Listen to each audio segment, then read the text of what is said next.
150 kilometers per hour when they're actually racing. And joining us now to chat a little bit more about the event that's going to be taking place is Stephen Watson from Gas Sports, the organisers of the series. A very good morning and welcome to Morning Live. Good morning, thank you. Okay, so our producer had a brilliant time out there. It's not something that the public will be able to do, unfortunately, come Sunday, but it's going to be a good race. Tell us a little bit about what's happened so far over the last two legs. Well, the championship's kicked off and it's been turned on its head straight away. Reigning champion Clinsella didn't have it his own way in the first round. He didn't score any points, so he's actually only lying fourth. He's on a Yamaha, but he's got two fierce competitors on the same bike in Matthew Scholz and Mike White. These two guys are out there, they're winning, they're showing him that he's not going to have much of a chance this year. He's going to have to up his game if he wants to take another title. And then of course our Supermasters leader Lance Isaacs, he's lying third in the championship, so Clint's got a lot of work to do in the Super GP. In the Super 600, the top of the table is Ty. You've got Stephen Oerdendale and Adolf Boshoff, and they're neck and neck. And again, we've got a new entrant this year into that category, the Suzuki with Blaise Baker. He's not letting the two Yamaha riders get away. So all the manufacturers are there, they're all in the mix, and the championship is hotly contested. And then the youngsters we've got coming through on the Super Juniors on the KTM series, that championship is always hotly contested. So 3 national championships and a whole range of northern regions championships there on the 1st of May. It's going to be exciting racing. It's less than a handful of years that you guys have actually been hosting and organising the Super GP series, and it sounds to me as if it's really been growing. Yes, absolutely. I mean, we took it over in 2014. We struggled through some rule changes, dwindling sponsorship, dwindling riders, but we've really turned that around this year in combining both the provincial championship and the national championship on one event. That's hotted up the interest.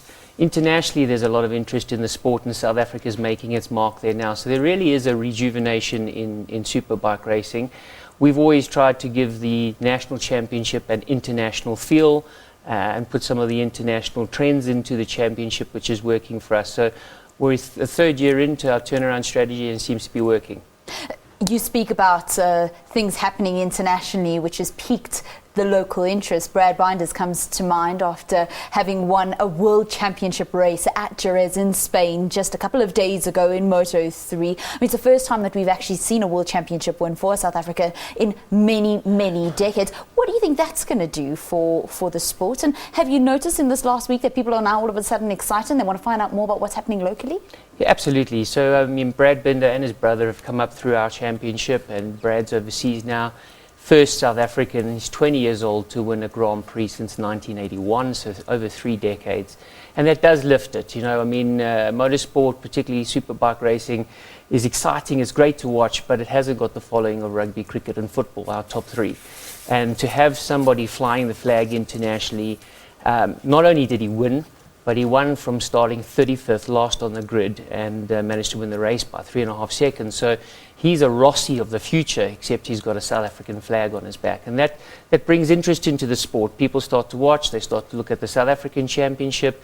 We've got a number of riders doing well overseas now, so sponsors start to see this as a ladder to success of young athletes in the sport. And particularly youngsters get interested. They start to see role models.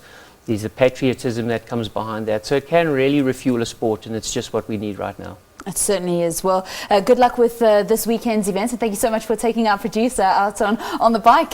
Special thanks to Rob, because it certainly was a wonderful experience. Thanks so much for coming in. That's Stephen Watson from Gas Sports speaking to us about the Super GP series that's going to be happening out in Pretoria this weekend. It is the 3rd leg of the Nationals series.